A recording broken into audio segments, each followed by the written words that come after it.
going right back to the beginning, uh, could you tell us about your when you found out you had this like disability that you've got? Yeah, absolutely. Um, so for those listening, I have an eye disease, which I was diagnosed in around the age of 7 or 8. And the eye condition is called Stargardt.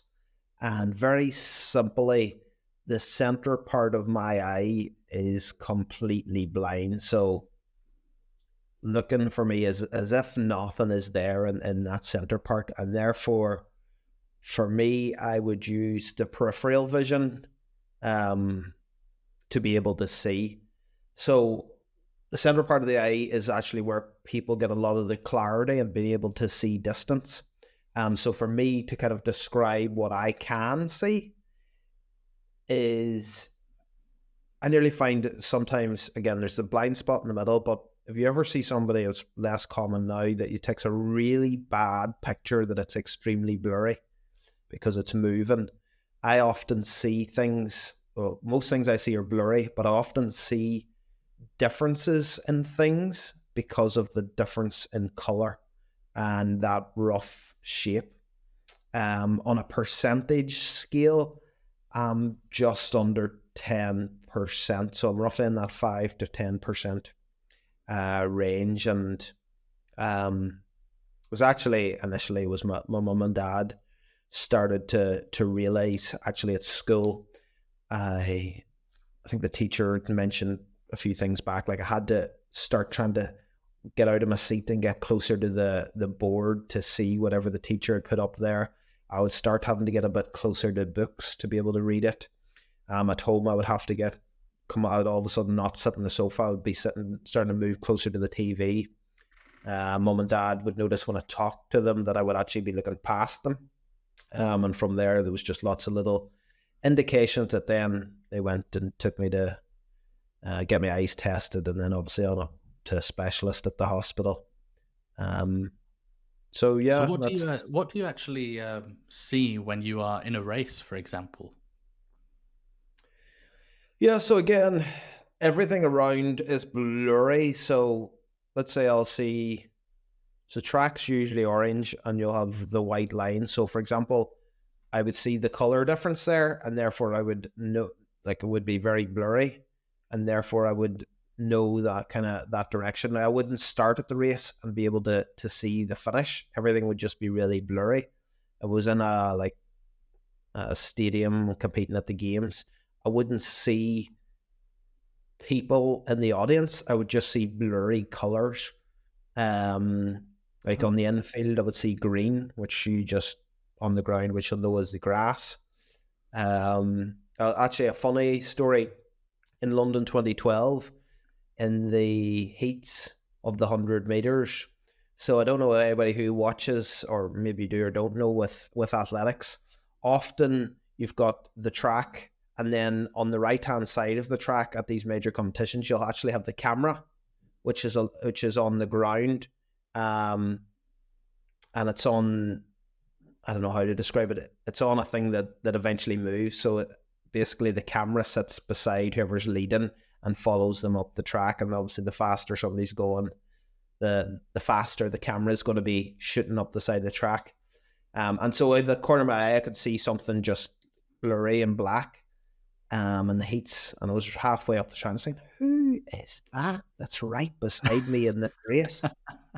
And it wasn't then until after I'd finished, I realised it was the camera just shooting up the side. So the faster I would have went, the faster it was going with me, you know. I don't know if you've seen the video someone made. It's like a comedy video. It's not real, but they're doing a 100-meter sprint, and the cameraman is holding the camera, and he thinks he has to run along with them, and he's like faster than all of the athletes as he runs with this big camera.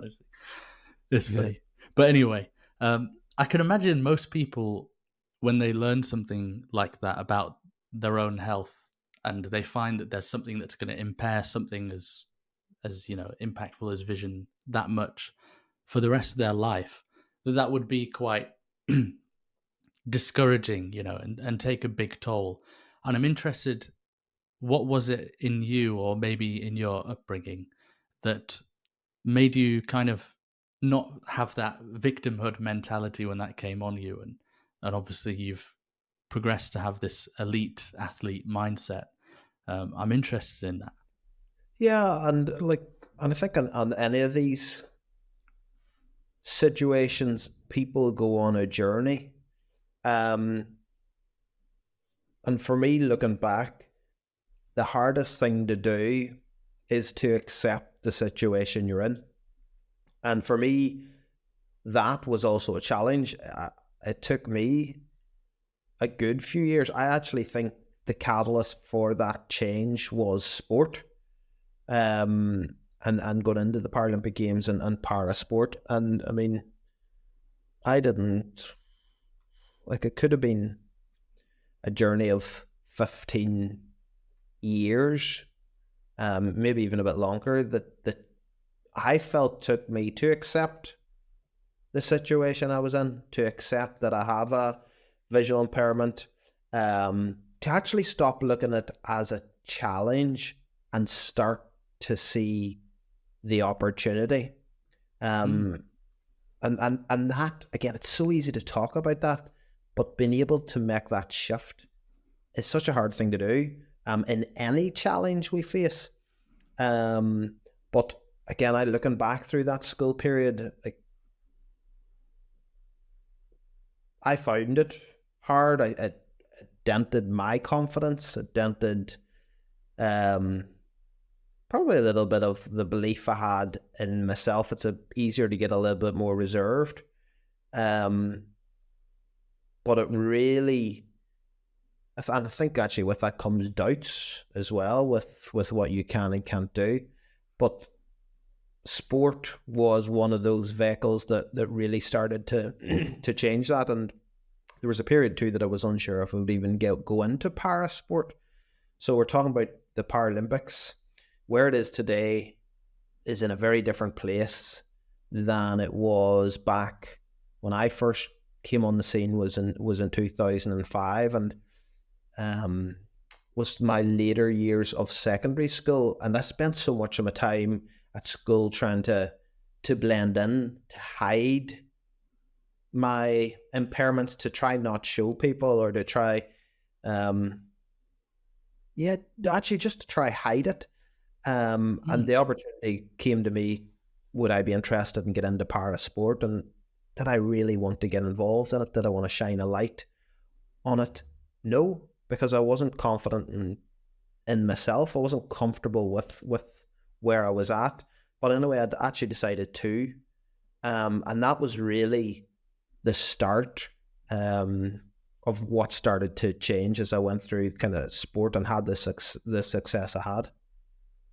Did you have a particularly, like, a strong faith upbringing? I know you're a Latter-day Saint, but like, did your faith, were you in a place where that provided any assistance to coming to terms with it at all? Did it play a role, or was it mainly sport? No, I would say it certainly played a very big role as well. So I don't necessarily think it's sport alone, as in sport may have been the catalyst that I was living through my life. But I think, as you're suggesting there, there's something deeper, um, that, I don't know, guides you, gives you purpose, perspective in life. And again, we're talking through teenage years, which I don't Mm. feel anywhere near as developed as I am on that front compared to today. But even just the simple basis of how you deal with challenges. Um, I even find for myself, there's a couple of scriptures that I always tended to lean towards, that basically said you wouldn't be challenged above that of what you're able, and everything was for your good and benefit. Now I find that, like, during times that didn't make sense. Again, with hindsight and perspective, now I look, um and see every piece of that. But that gave me confidence to know that no matter what I faced, I had the ability to overcome it, to be better than it, to turn it into a strength or an opportunity. And again, this isn't a all of a sudden it clicks and one day everything changes. It's a bit of a process. But for me, it gave me a great strength and I don't know, again, just a perspective that there is more to life than just me. There is um, a greater purpose of why we're here, heavenly parents, our savior that actually know me, understand me, and are there to help as well. Another thing that I kind of always, uh, again, through that, some of that journey was to realize, I mean, we're sons and daughters of a heavenly father. And when we step back and consider his potential, what he can do, and as children of a heavenly father, I just find for me it opens your mind to actually what can I do? And often I think we sow seeds of doubt and limit what we can do. And I think, those perspectives for me through my faith, along with the journey I went on, along with obviously my parents, really helped shape me and provided that support along the way as well. I think it's the kind of combination of a number of different things that really pulls it all together. Definitely. That's beautiful, though. Your decision to go into running, I mean, what were those early days like? Is you alluded to it being less accessible parasport back when you were younger. I mean, how was it competing at those lower levels at the start, and how did you get into it?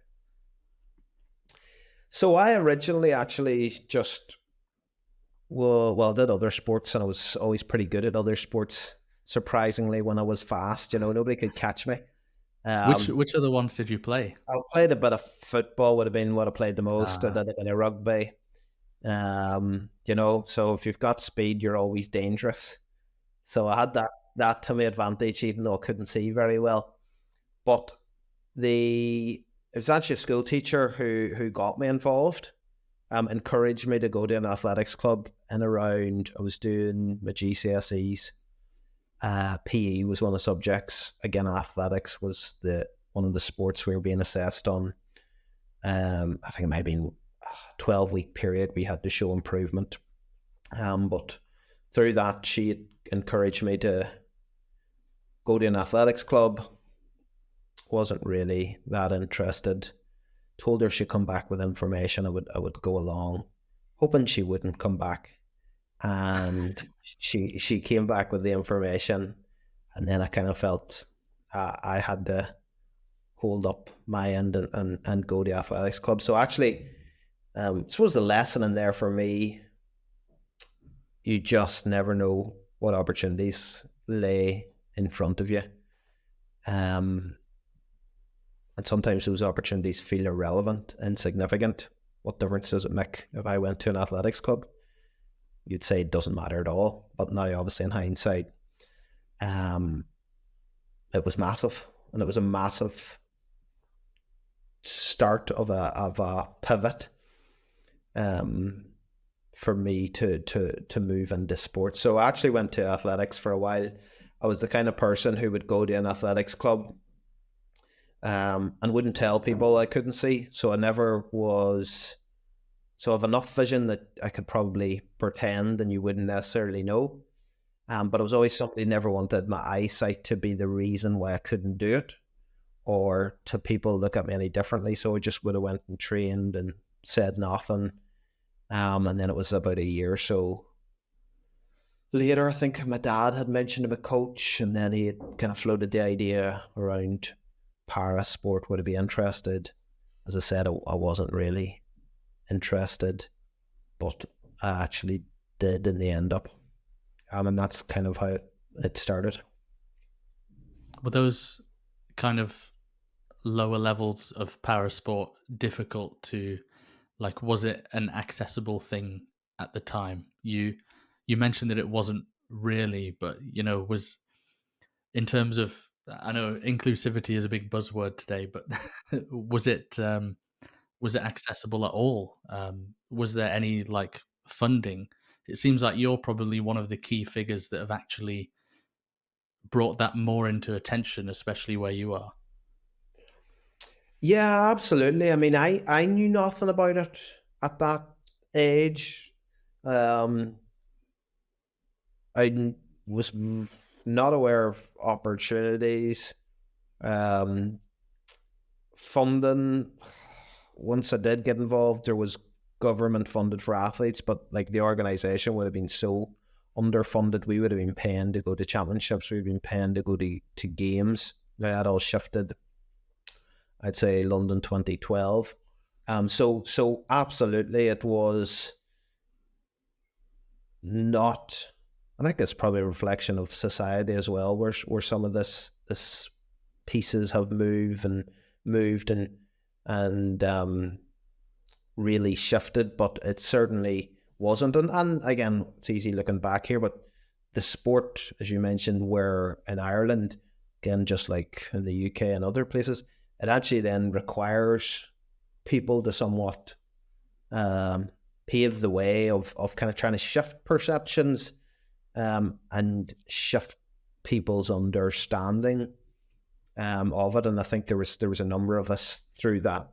Well, it was me and one other athlete specifically. He was a 1500-meter runner, Michael McKillop, kind of really started to create the platform to really start to bring more awareness around it. Right. And your career is like, your record is unbelievable. You were undefeated, right, in the championships? Yeah, so I competed from 2005 and just retired last year, 2023. So I won every single major championship, Europeans, these are all paras, European, Worlds, and the Paralympic Games. So 21 gold medals in total, 6 through a Paralympic Games. And then I competed to a lot of, let's say, non-para events, Europeans, Worlds, and I was actually right on the cusp of making the Olympics. So I was fortunate, well, I can say fortunate enough that I was kind of at a level above everybody else, but it was probably also, I think, a reflection of where the sport was growing. But I put myself in environments with some of the best Olympic athletes in the world that just brought me to a different level. And maybe that was also part of kind of when somebody sets the standard higher, then everybody has to find a way to get there. And that's kind of where Yeah. the sport has moved to. You explain all your different gold medals so nonchalantly, as if they're just like how I would explain what I had for lunch. It's mad. Like, is it 6 Paralympic gold medals? Is it 6 and then like 8 World Championship gold medals? Is that right? And Yeah, 6 Paralympics, so 2 in Beijing, 2 in London, 1 in Rio, 1 in Tokyo, 9 World Championships, and then 6 Europeans. right, and that's 100-meter and 200-meter sprints. Yeah, Yeah. yeah. Is it?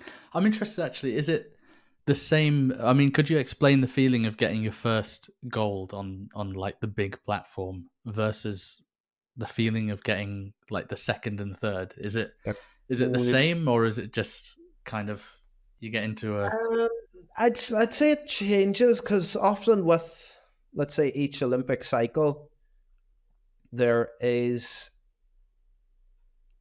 I don't know, something different, or you're going through a different situation. So the first one, I would absolutely say it's an incredible moment. So the first time you have some real success, it's incredible. The second, third, fourth time, the high from the medal doesn't really probably quite meet the first time.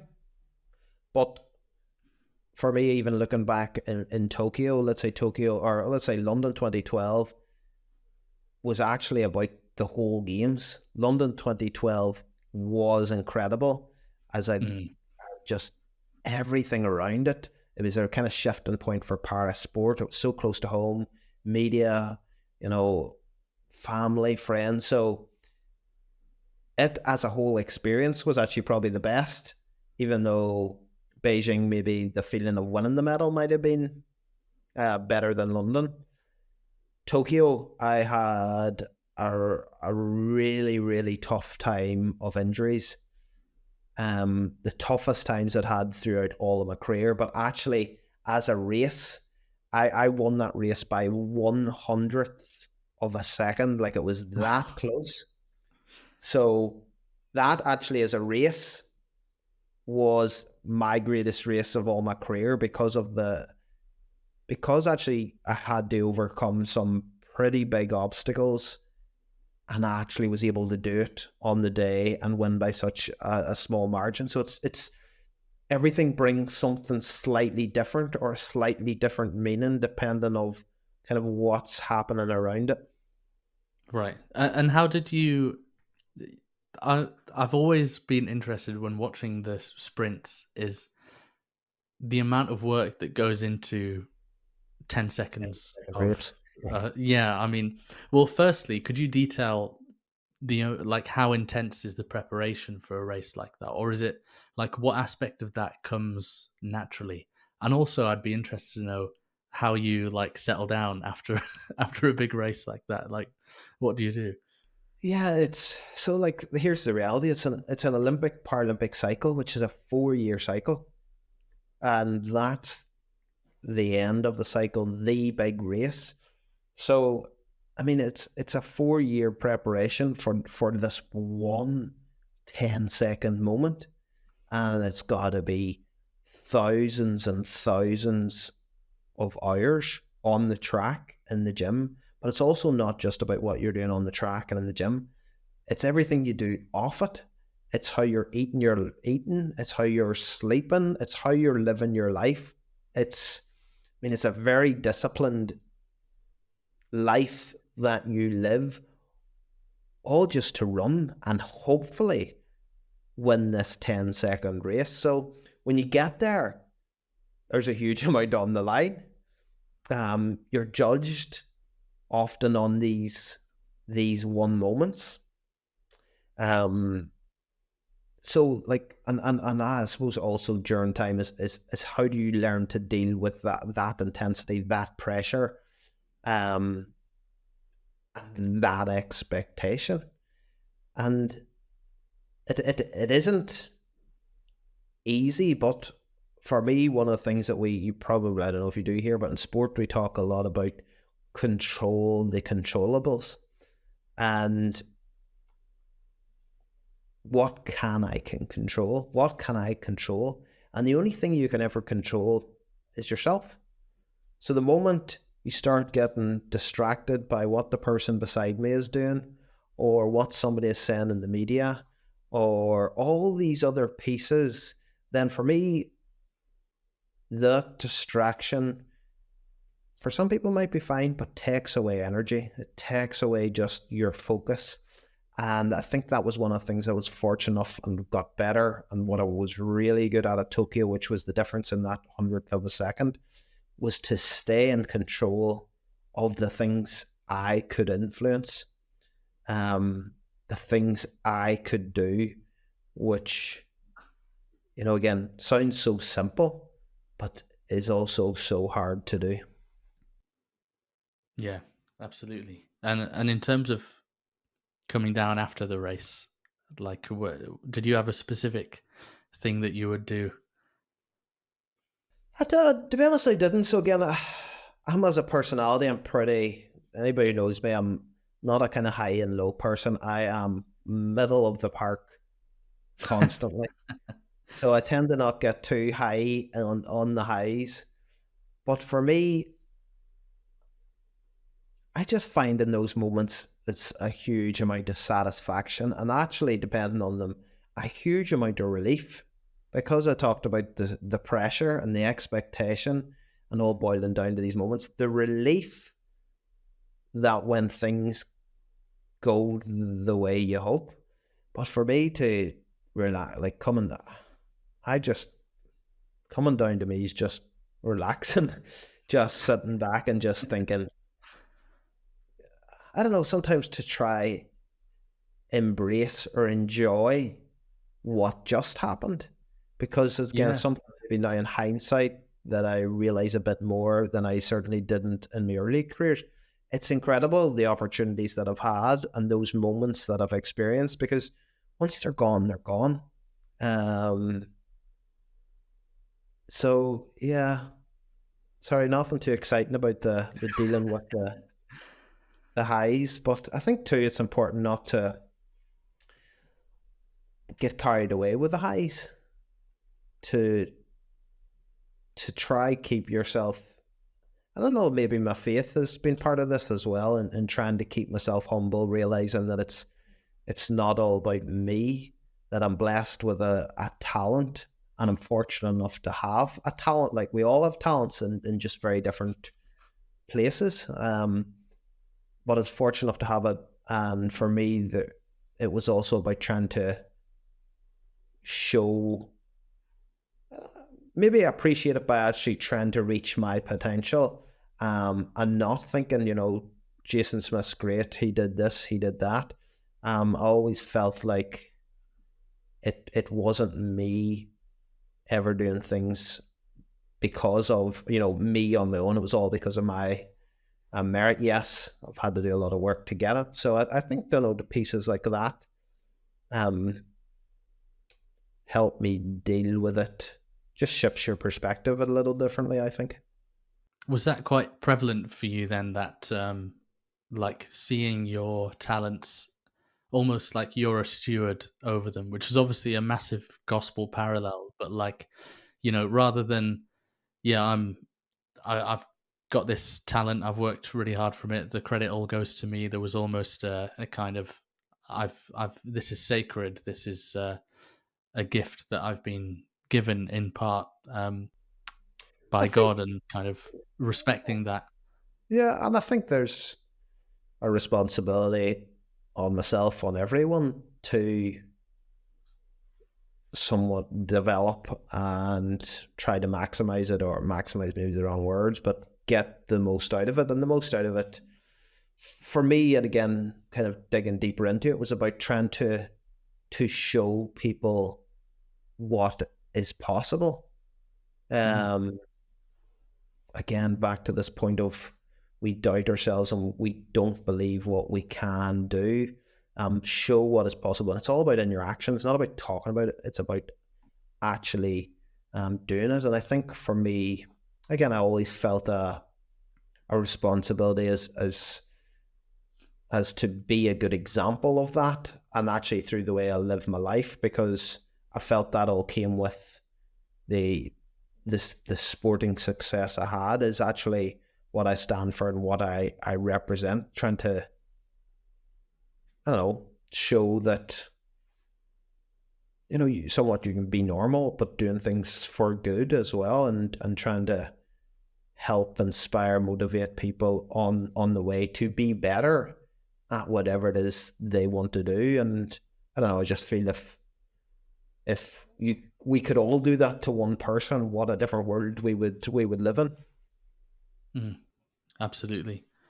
Did you integrate any spiritual practices into your preparation for races, or kind of, people have pre-race or pre-match with football, which I'm more involved in, like pre-match rituals. Like, did you integrate anything like that, or prayer or things like that? And Prayer did you would, ever find it affected your performance? um look, so for me, I would have always prayed, this, well, always, but before a race, not necessarily like before I would start the process of warming up. At times I could say a quiet prayer during the process of warming up, or sitting waiting to go into the stadium. So for me, it was always, or has always been, a part um, of my process. Um, I think for me, in reflection, Tokyo, I look at Tokyo, and again, so did the team around me look at it and think, how did that happen? Like the circumstances around it, as I said, around injuries. There was a new athlete who had run quicker than me. Um, the odds of it working out the way it did just wasn't what we would have imagined, what I would have imagined. And I have no doubt, I just know the process through that, I'm a calm person anyway, but I was extra calm, extra in control. I was actually mentally out of all my career able to get to a place that I've never got to any other time. Um, that ultimately became the difference. And for me, prayer, the gospel in my life, the perspective that it able, I don't know, the calm peace that it was able to give me, how even between the heats and the finals, when the other guy had run quicker than me, I was able to find something in that race that I hadn't found in quite a few years. Yet I was underprepared, and I honestly, like, I don't feel in prayer that it's going to make somebody else do bad. But what I think for me is it impacts me to be better, um, and get a little closer to what I'm capable of. And for me, Tokyo, if I didn't have that in my life, I am 100% sure that Tokyo wouldn't have finished the way it did. Yes, there's other elements around it, but for me, yeah, absolutely. That's so inspiring. So cool to hear as well. Having And I like, think one of the incredible pieces then off it is, um, actually just the belief. Then it uh, it strengthened, I suppose, what I know to be true, my beliefs, and actually gave me more belief in what I can achieve. Which again, as I say, as a moments in my career, that was just the greatest moment. But again, it's only something you nearly go through yourself, because you don't mm, see all the pieces around it that get you to where you were. But it was, like, it wasn't actually, yes, if I hadn't have won the medal, wouldn't gold medal wouldn't have been the same. It was less about the gold medal, and it was more what it meant to me, personally. yeah, absolutely. I've often wondered actually, and maybe that answers it. When I mean, I watch football every week. You know, I'm mad about it, and other sport. I'm a big Do we sports want fan. to know what team that is, or do I want to know? Well, to be honest, I love football so much that you could sit me in front of any game and I would enjoy it. But technically, I'm a Middlesbrough supporter, um, which is probably a really boring team. Do you have a specific football team? I support Liverpool, which, Ah, it's not as boring as Middlesbrough, but I someday. that for me is if you could ask me a team that I disliked the most, it would probably be Liverpool. Ah, that's changed my thoughts on you. But you see these people coming out onto the field, and I don't know what it is, but elite sports people in every sport seem to be really much more deeply involved in faith. I've spoken to John Bostock, who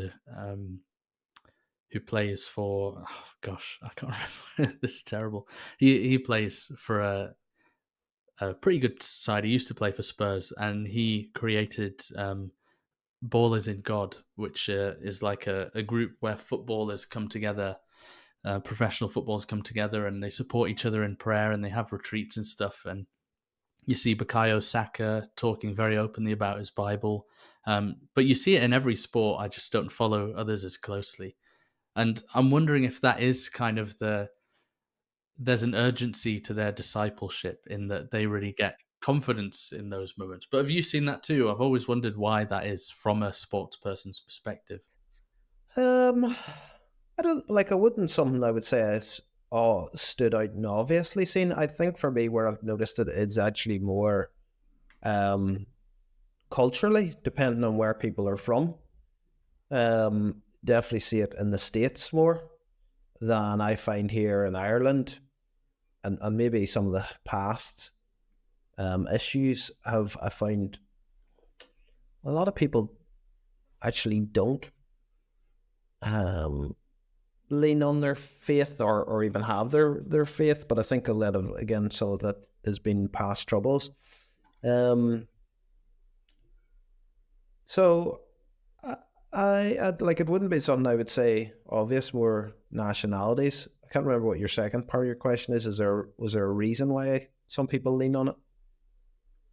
Is that Yeah, what you? I mean, I get what you say. It may just be the fact that when you do see people, it's so public, and we're not really, I guess, in today's society, we're not used to public displays of faith, especially on television and stuff as much. So when you do see a sports person, doing doing the cross before a race or something like that, it kind of stands out more. Perhaps it might just be that. It could be, and yeah, like sometimes it's hard to even know is how much. I mean, people do it as a ritual, but how much do they lean on their faith in some of those pieces or not? And yeah, and I even think just, and there's some that are very verbal about it, but there's also like people who aren't. Like for me, I wouldn't say I'm verbal on it or show it, but if you were to ask me about it, and naturally want to know more, then I would explain and happy to talk about it. So there's probably other elements of it. You only see what you see. You don't even see of those who maybe do or don't, but just don't show it. Yeah, yeah, that's fair. Did you see any kind of other?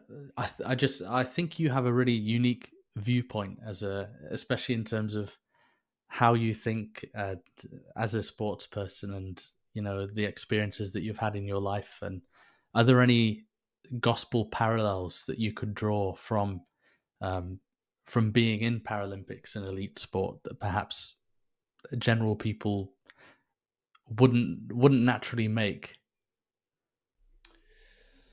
Um, I think there's a lot of connections, and again, some of the things that we're talking about um, already, even around how you deal with challenges. I think there that being a piece, how you, and again, source of for whatever people for different people like prayer or a god, or for others a greater source of something that they feel they can rely on. For me, another piece would be the way you live your life. I would say like the discipline, the the choices that you make. All, I mean, as members of the church, we don't drink, we don't smoke, don't take drugs. Like they're all pieces that are align very well with, I don't know, how you look after your body, and how you want to get the most out of it. Um,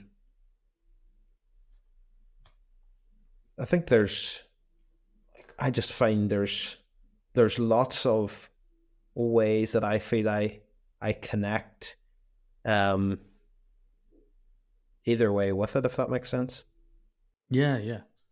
Has revelation played a role in your career, or in significant decisions in a race or pursuing athletics? Yeah, I would say in probably, yeah, I think of a different couple of ways and choices. So I lived in, I mean, grew up in Derry, went to the States for training, was living in London for a few years, training back home, like, and different guidance along the way. I mean, my wife's from the States and was out there living. So like sometimes um you don't know why you do things, but there's other pieces moving that as I said, we went to the States, and I eventually met my wife, and that's how that kind of started. So I even think of moments. I think it was in the World Championships in London 2017, and just I don't know what exactly. Maybe I was a wee bit behind where I wanted to be, and sitting at, I can't remember, Sunday school or elders quorum, but it was something somebody had read was about just basically have patience, my son, or trust in me, and just something just completely clicked with me that was completely transferred over to me having patience in my running, have trust that things will work out and be so. Like I find, yes, not always obvious moments, but for me there's always some kind of inspiration, guidance that I feel shifts the way I maybe look at something, or shifts the direction that I'm possibly going. And obviously we don't have that perspective until we sometimes, or all the times, look back to see how it helped in those situations. Yeah, it's a good point actually, especially with I'm sure you had to move around a lot, and it made me think when you hear about a lot of these elite sports people, Tiger Woods, or professional footballers, or a lot of them in the pursuit of excellence in their specific field, they've often had to sacrifice a lot or even neglect a lot. And I'm wondering, have you found that difficult balancing, like family responsibilities and spiritual things with the pursuit of being the best in the world in what you do? It certainly is. And there, as you're alluding to there, sport at that level is selfish. And it's somewhat, when you it you kind of somewhat have to be selfish. And I hate admitting it, but to be that single-minded about what you're doing, you do have to make selfish choices. And you can only fit so many things into your life. So for me, like, I didn't have a social life, if I'm completely honest. It just, I did not have the time or the capacity to it, and that was a sacrifice I had to make, and I was happy to make. So I think in that balance, it's about what are the important things for me. It was my training, and my family, and the gospel. So for me, how did I get that balance? It wasn't easy. I spent many weeks away from home at times. My wife had to be very patient with me, still has to be very patient. Um, but she has to make huge sacrifices in the journey, not just Mm. me. So it requires, that stability at home too. And I mean, I've two young girls. Obviously I'd retire, but even with the dancing there, like, she's taken up way more of the burden and being a parent than I have, to allow me to go and push down some of those um, areas in sport. And if you don't have that, I can see how they break down very, very quickly. But like on a gospel sense, for me, Sundays was never a day I trained, regardless if I was on camp in a different country. Sunday, that didn't mean I was going to church or anything, but Sunday was never a training day. Yes, at times I had to compete in the Sunday, like at a Paralympic Games, but if it was small competition, um, again, I would have always, as much as possible, tried to avoid it. So I was also trying to kind of set down what's your markers um, from the start. And yeah, you really just got to focus on whatever you think are the priority pieces. But the balance, like, there is no balance. That's probably the best way to put it. You're trying to find some balance in an unbalanced. I mean, what you're trying to do there is nearly somewhat extreme. You're trying to just do something that people don't do, pushing the limits of what you can achieve. Like that is extreme. So to find balance in that is not always easy, but you can, I suppose, it is trying to find balance within your situation. If you kind of get what I'm saying there, don't know if I'm making sense. No, yeah, yeah. It brings up a lot of interesting kind of sub questions from that too, because it's like I've been paying a lot of attention to boxing recently with I guess all the YouTubers getting into it and stuff. I don't really watch the YouTuber stuff, but I'm a big fan of Tyson Fury and Joe Parker, and there was a documentary following Tyson trying to retire from boxing.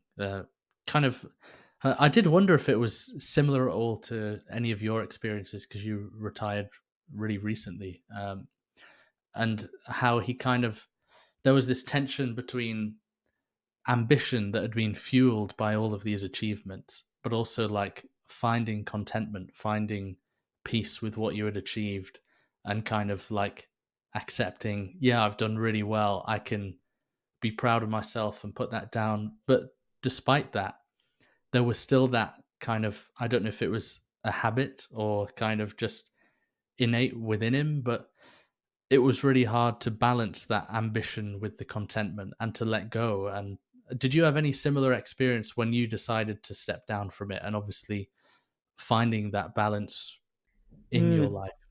I think it's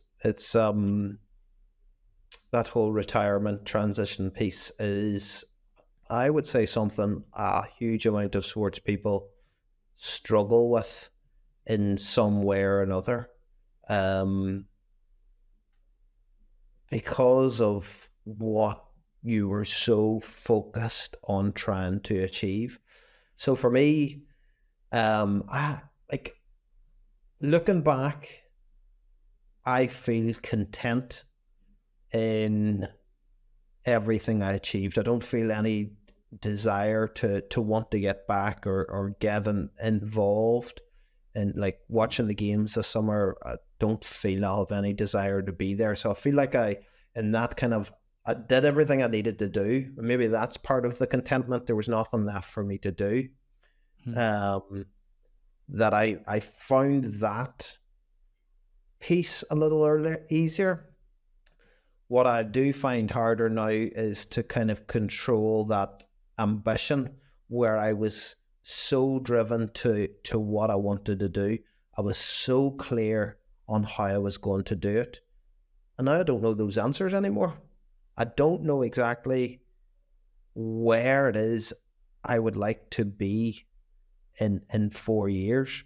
But I have this desire to do something really, really good, like I was doing in running. And that's probably never going to happen. I'm never going to experience moments like that. I'm never probably going to find something that gave me what running did, even though I'm looking for something. And I don't know if as I say, I'm looking for something that's just not possible to find. Yeah, that's really interesting.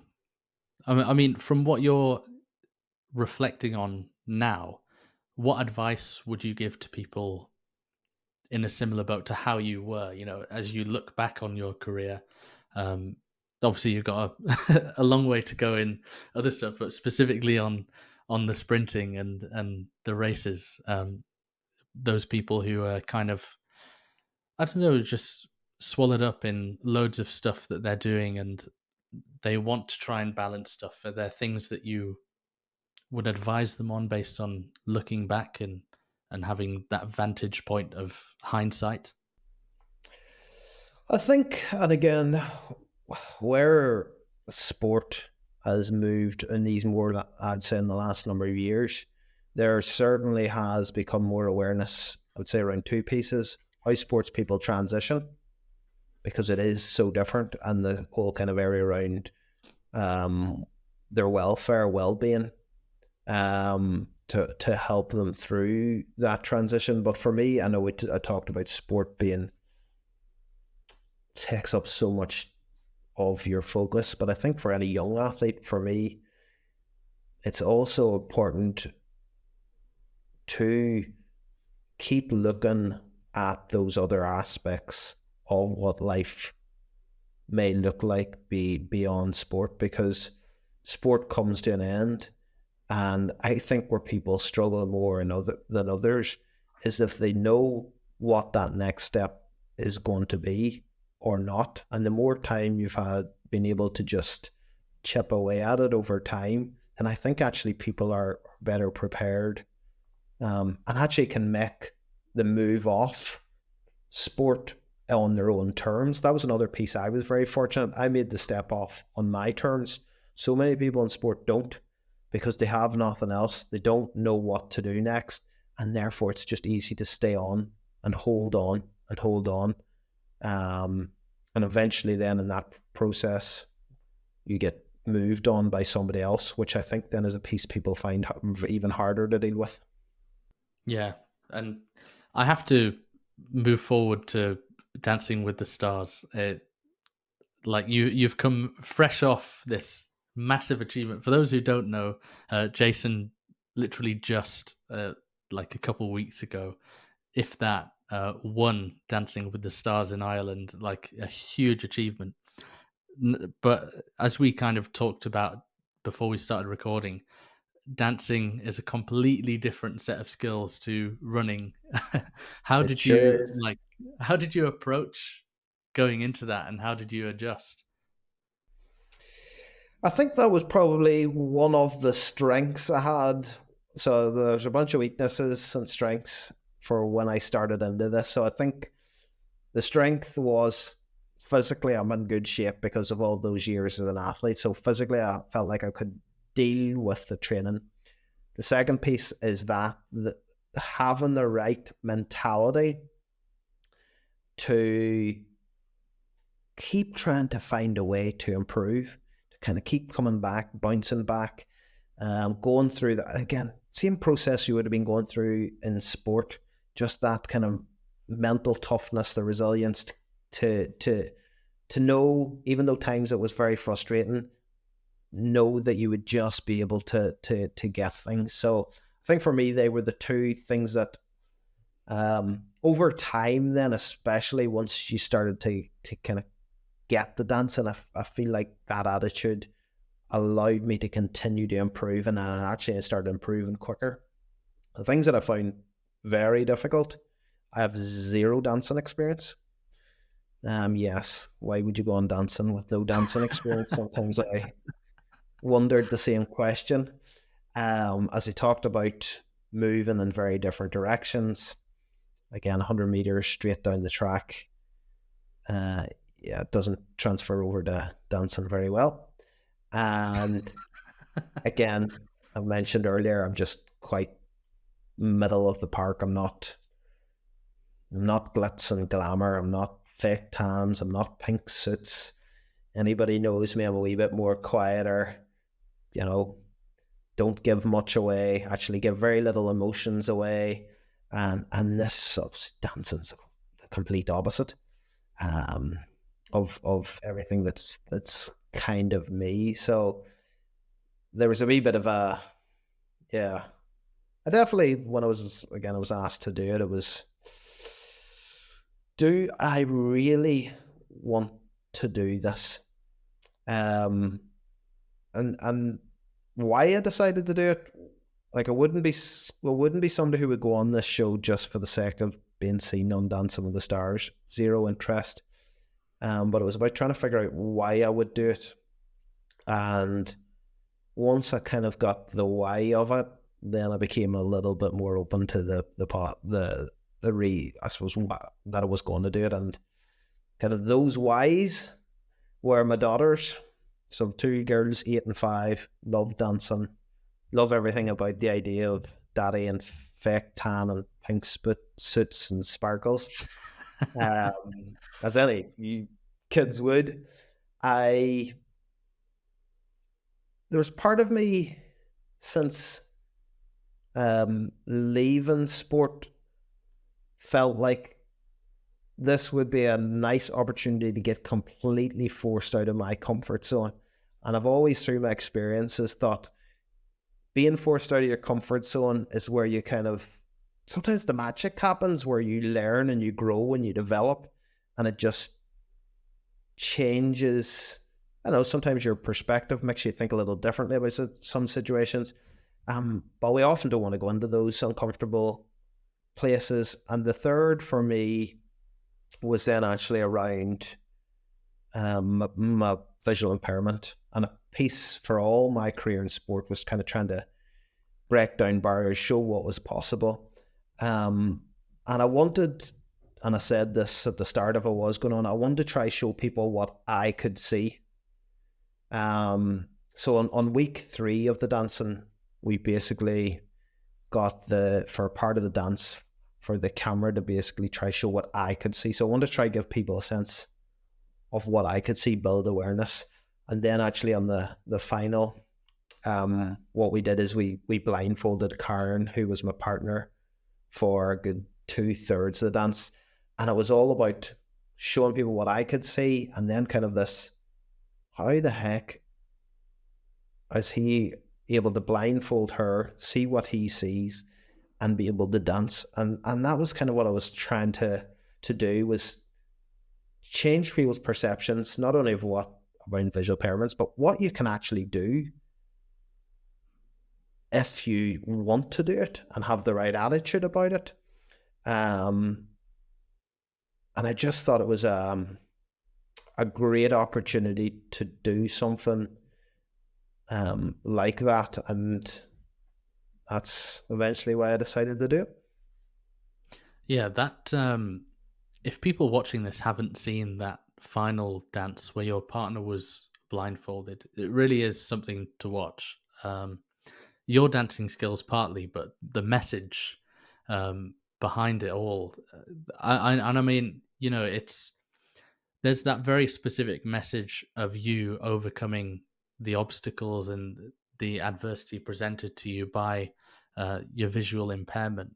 But there was like a universal message in there, and of course, this is a faith podcast, and you could draw so many parallels of faith from that as well. You know, everyone watching that, you can't not resonate with it, right? And I think that was what was so powerful. I mean, I found it so powerful watching, and you have become an incredible role model. And I think as you continue uh, going along whatever path you're choosing to go on in the future and the projects that you work on, I think that'll only become so much bigger because, you know, despite, as you say, you're not a feely person, you don't want to share your emotions or stuff, but that was incredibly vulnerable, and I think it showed uh, so much strength, and that's what was so respected about it. And I guess for you, I mean, you've got an MBE now as well. For people who don't know, that's kind of a royal title that's given to people who kind of contribute an outstanding amount or a particular inspiration. I mean, going forward, what principles are you hoping to embody as a role model? You know, that you want people to learn from you, and what is in your future? I think, and again, I'd say definitely off dancing here, it's probably made me reflect on it's what is the why of what I want to do going forward. And I think, again, looking back in sport and some of those pieces around the dancing, for me, that the why is about showing what's possible. It's not about what's impossible. It's about trying to change people's perceptions, to motivate, inspire somebody to feel like they can change to be better or improve. And I think that is probably one of what we talk back early stages about my eyesight. One of the probably big reasons that I feel I've been blessed with such limited vision and the success I've had so far is to share that as a message, not to talk about it, but to actually go and do something about it, and show it. What that looks like going forward, I still don't know. But for me, that's definitely the piece I'm becoming. I suppose, who is me? Who am I? And what am I trying to do with wherever things move in the future? I mean, currently I'm probably exploring lots of different things. I'm still working within para sport. But that kind of clarity on where I want to go and exactly what I want to do, I honestly haven't found it. Don't know if I do find it. I don't know if it's a slightly different approach where as a sports person I could think years in advance and make my way there, where I feel like I'm actually having to take a step forward, look around, take a step forward, look around, and kind of, yeah, one step at a time. Yeah. Well, I think my final question to you, really, after all of this, is kind of a culmination, is through those experiences that you've had and achieving so much in spite of your disability, what have you come to learn the most about Jesus Christ?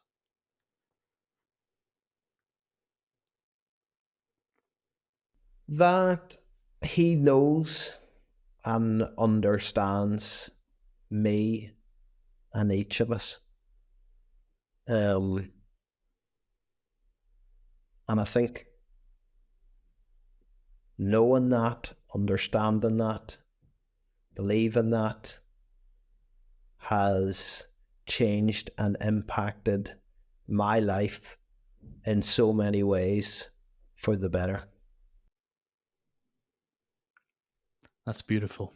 And thank you. I appreciate you coming on. It's been so inspiring and so cool to talk with you. Oh, thank you. It's been a pleasure. And have a good evening. Likewise. Thanks for watching For All the Saints. This show needs your help to grow. Please like the video, comment your thoughts, subscribe to the channel, and share this with someone you think would enjoy it. Thank you.